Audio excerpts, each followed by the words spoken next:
All right.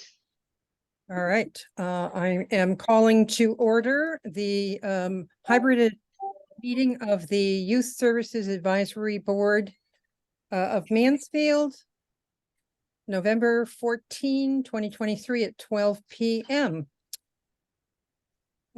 Do we need a roll call or introductions or anything at this meeting? I know you're taking the notes, Katie, right? Have the notes. Okay. So we do have introductions on our list. I believe everybody here is already very familiar with everybody else. So I think we can note those as accomplished. We don't have any guests or members of the public joining us today. No, but the trooper's there and we're all here. I know what happened. I finally made it. We're going on a fun run afterwards, right? No. Okay.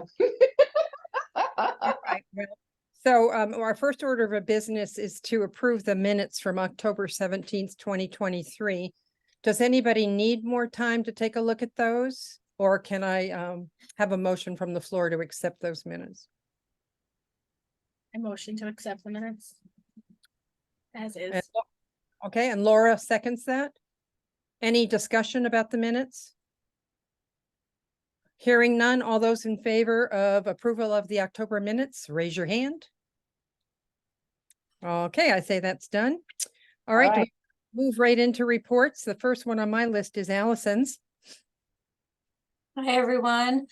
So we're here in Human Services. We're just in full holiday mode. So we have started soliciting donations for our Season of Giving campaign. We've done this in the past, but we're doing it a little bit differently this year, just really highlighting the different ways people can donate that really benefits residents throughout the year.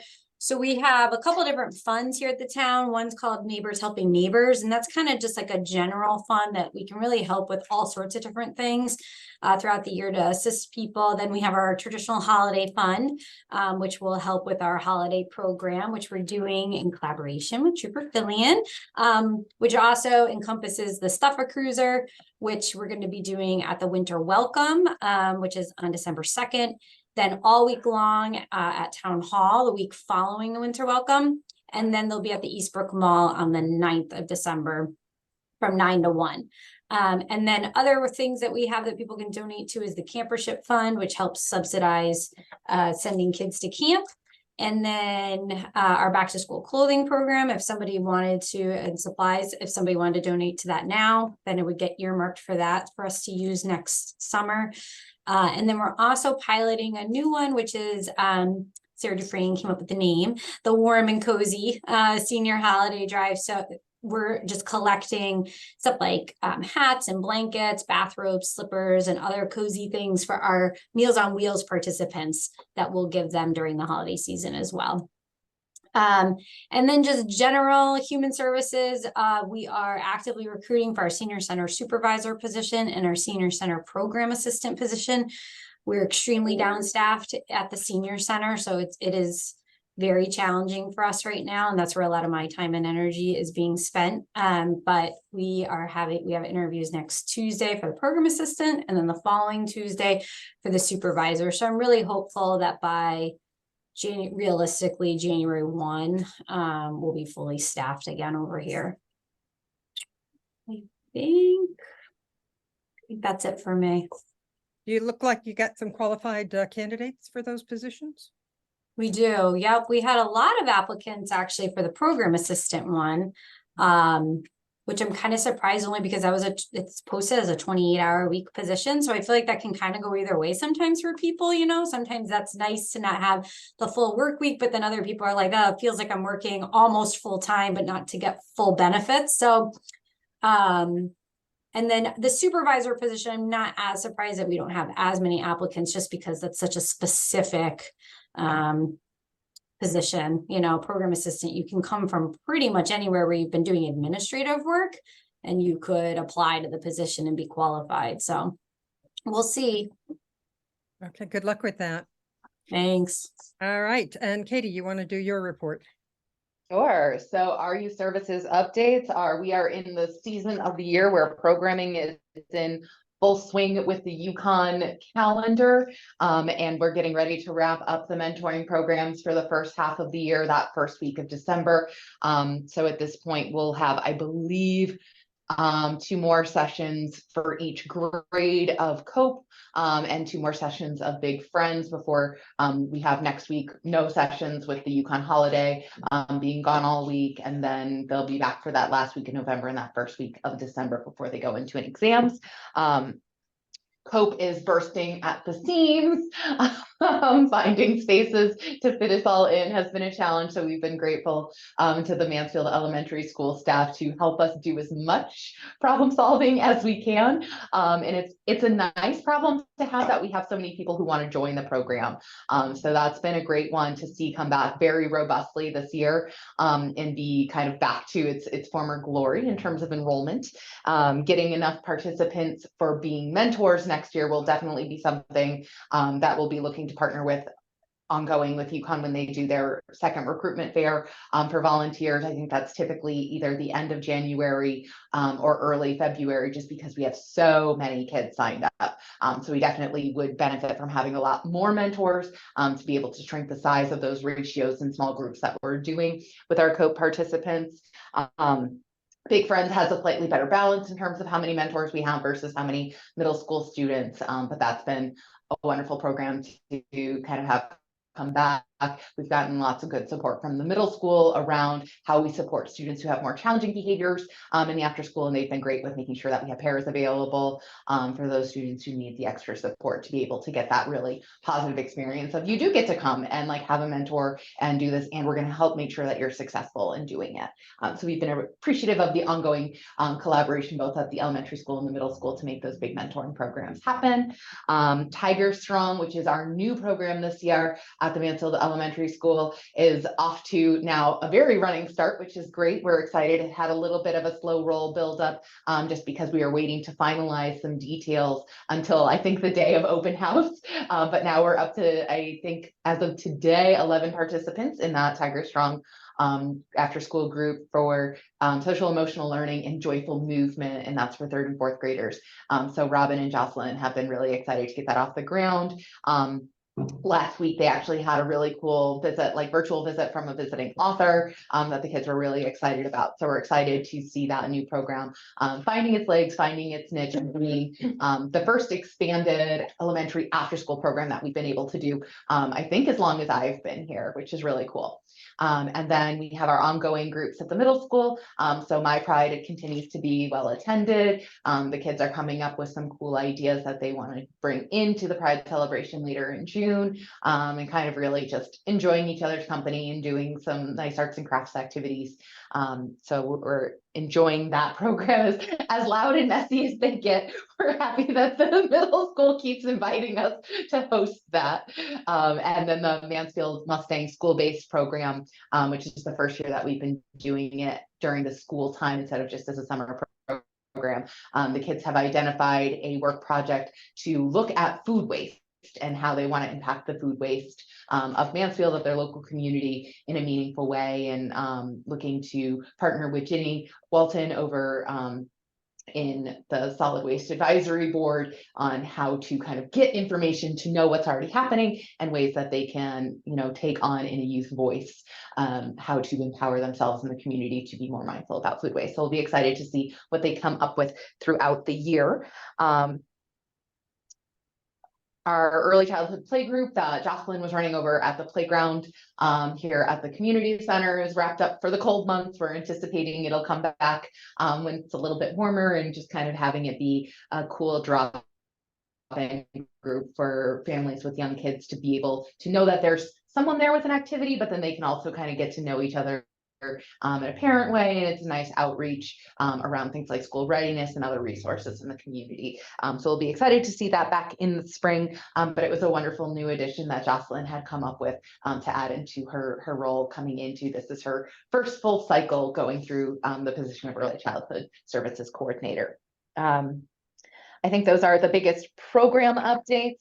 In terms of other service updates, I know the middle school counseling, we still have some availability during the school day. And we meet with their team pretty consistently to kind of keep everybody on track with who's working with who and where we have availability open. Right now for our after school hours, our availability is pretty limited to what cases would be an appropriate case for our intern Henry to take on. But for the rest of our after school hours, most of our sessions are pretty booked up at this point. We'll see if there's any shift and change after the new year once schedules tend to change with families when you live in a university community. So we always kind of keep that assessment ongoing if there's additional space and capacity for that. We don't have any restorative diversion circles scheduled for the month of November, just because we hadn't gotten any new referrals in time for that first week, and then the second time where they would normally meet is Thanksgiving holiday, so we won't be circling then. We do have referrals in place in circles that we anticipate will be going on in December. We're just working with the families and the staff to make sure the timelines coordinate. And as part of that update, Willington has filled their human services director position. So we do have someone new that we're building that partnership for any Willington cases that come through, which is exciting to kind of bring someone new into the JRB world as well. So we'll continue in with that partnership and the work that we do in the general CYSA community to kind of support one another locally in our Eastern region chapter. In terms of grant updates, our check has come through from CRAC. So we have very immediately ordered our smart recovery training for 5 professionals. So all 4 of our clinical staff in youth services, and then Allison over at Human Services is going to be participating in that smart recovery training because that is one of the groups that we are looking at offering over at EO Smith during the lunch waves to both serve as, you know, if someone is looking to do vaping or smoking cessation and that's the goal they're setting for themselves. Or what's nice with smart recovery is that it is open to other substances as well, with kids being able to kind of set what their thoughtful goals are around substance use from that harm reduction model. So we're excited. Maren Jelly is like spending hours and hours at a time getting the training done as quickly as she can. So that's up and ready to go.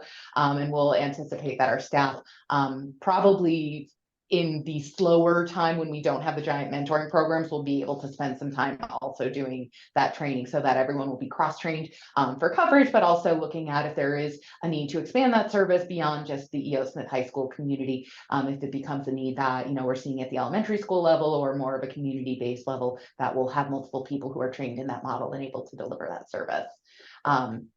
And then we also have ordered the vaping detectors to come in for the Mansfield Middle School to add a few more to where those will be going in just for that continuous monitoring to give us that data and those early intervention points. So those have been ordered. So my charge card bill this month for the town is going to be really high, Allison, but it's all good because the check from CRAC came through. So we're excited for that.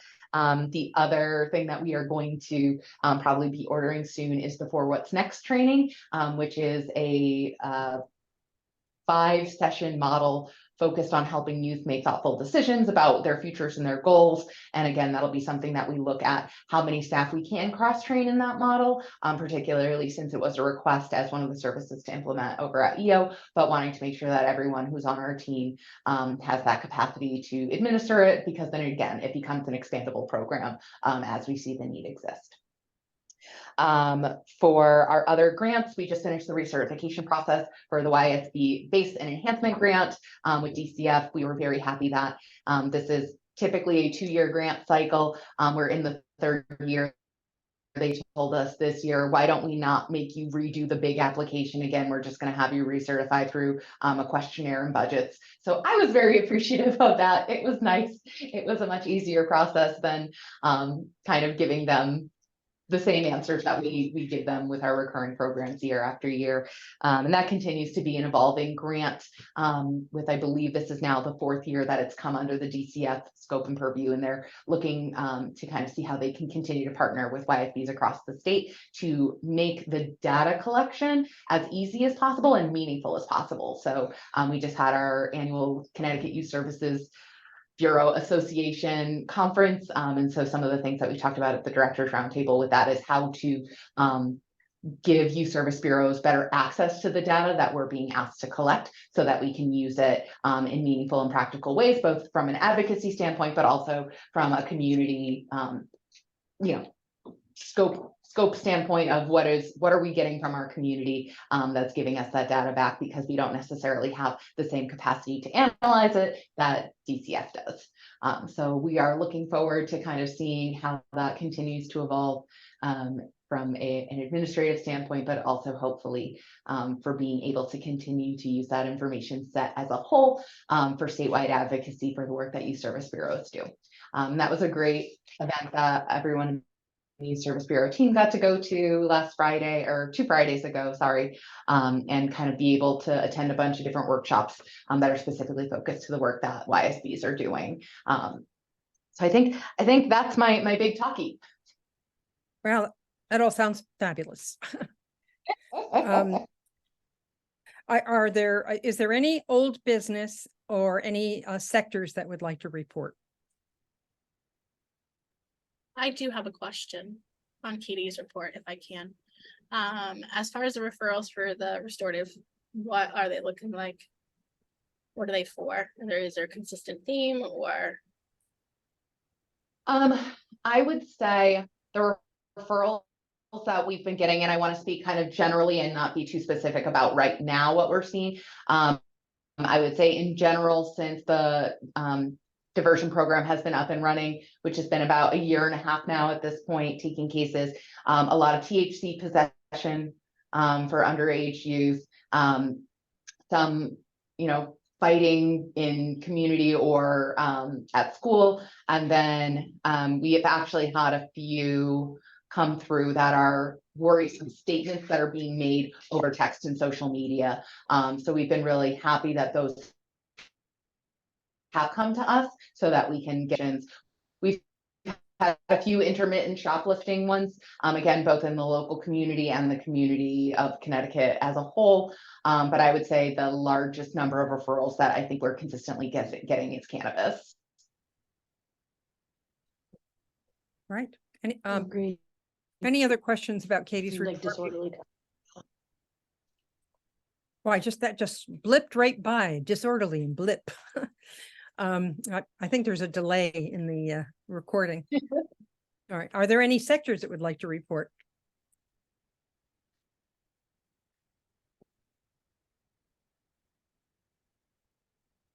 Either nobody's talking or I don't have audio anymore. I can share. I think everyone, but I can share an update from the middle school. So Katie shared some of the programs that we have going on in conjunction with YSB.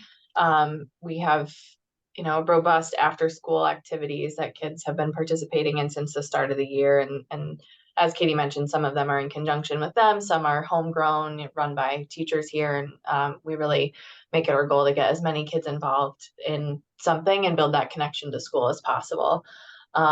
So that's been huge to have some teachers offered various different clubs from this year. We have a Mandarin speaking teachers running a Mandarin club, to art clubs, to additional music ensembles, different athletics that are going on as well. So we're just looking to keep kids connected to the school.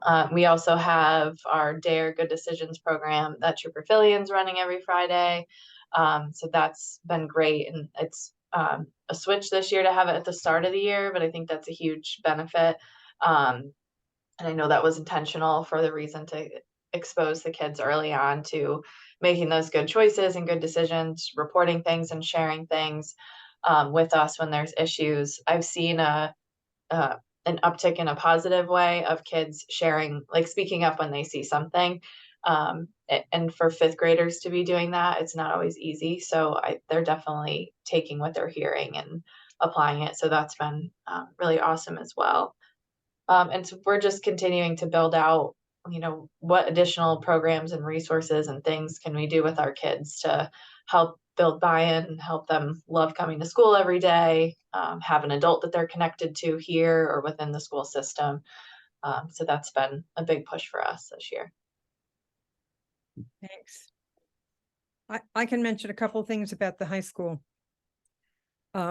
for the board, we're heavily into board limited stuff like the budget. So that cycle has begun up at the high school, just barely. But I will say, I also sit on, I've mentioned this before, the Equity, Diversity, and Justice Committee of the board. And since the beginning, and that's been over 3 years now, I think, since we got started, the school and the administration has certainly taken the lead to try to examine everything we do through an equity lens. And we're continuing to invite anybody from the community to join that committee when we meet either virtually or in person, because it's a little bit of an island when you're a board having these conversations. I mean, we look at lots of information and data, and the principal reports on how the curriculum is coming with regard to major changes, really, so that the curriculum reaches out to all the different types of backgrounds kids come in with. But, and I'm probably going to be the loudest voice on this, I've been concerned since I worked at the high school, and I continue to be concerned about equity as it applies to economic backgrounds for kids. I've always seen, and I continue to see, that if there's one place where kids will feel like they don't belong or where they will underperform, it's when there is to them, it's obvious that they don't have the money that the other kids in the school have, or that their families have circumstances. And it's different than the city version. It's the Northeast Connecticut population version of, and the downturn in the economy, and you name it, COVID. But there are enough kids who can't necessarily afford the expensive athletic clothes and things like that other kids have. And we're taking a look at that, because if there's a kid who won't join an athletic team because they can't afford the clothes, then that's, in my mind, discrimination. So it's going to be an interesting ride. We've never done this before. And I would say, Deborah, do feel free, certainly for any Mansfield youth that's coming up, send them our way. We do have in our grant funding, even specifically, the capacity to help support. Yeah, the trick for the high school student. Yeah, the trick for the high school students is to normalize it, so you're not pointing yourself out as one of the poorer folks. The ego is important, and feeling like you belong is important. So we may all have to put our heads together about ways to make this normal. It's okay. Anybody who doesn't have it and needs it will help with. And right now, you know, we're having this fight now with the school lunch is still being potentially free only to those who apply because their families don't make enough money. And our board and this committee is pushing to see what we can do to make the state help us provide free lunch to everybody. So that's not a red flag for who's poor and who isn't. And it takes a lot of pressure off in general if you're not having to fool around with right down to the mathematics of it, right? Anyway, enough said. We'll talk some more about that. It's an exciting time. Well, and even like recognizing that for some families, even just the time of, you know, putting together a lunch for a kiddo is sometimes a barrier, and kiddos being at that stage of, can you be independent enough to count on this? Not always. Right. So at least there's something that you can look at. Yep. Got a lot to look at. Anybody else? Deborah, just to add to what you were saying, thank you for that work. It's much needed. I have heard some of that from the community in Mansfield. But as far as just a thought, when you're looking at how to make it more discreet and more acceptable, having the committee talk to some of the high schoolers to get their insight, because they may have things that we wouldn't think of because they're living and breathing it every day. Yeah. In school. Absolutely. Yep. All right. If there's no others, then we can go on to new business. Is there any new business? Not hearing about any new business. We now have an opportunity for public comment. Has there been any public comment, Katie? We did not receive any public comment for our meeting today. All right. Anything else for the good of the cause here? All right. I'll just say that we're excited. Community for your college day with the middle school next week on Wednesday. Oh, cool. We'll be talking to kids. What happens when you work at a youth service bureau and the interesting things you get to do. Yeah, well, there's budding social workers everywhere at all ages. I've seen it in toddlers. All right, well We then hope so. all we have left is a motion to adjourn. I would like to entertain a motion to motion. adjourn. Laura is waving at me. Laura, motion to adjourn, second. Trooper, Killian, I think that's good. All in favor? Anybody opposed to adjourning? No? Okay. All right, we'll see you all next time. All right, thank you all. Bye-bye.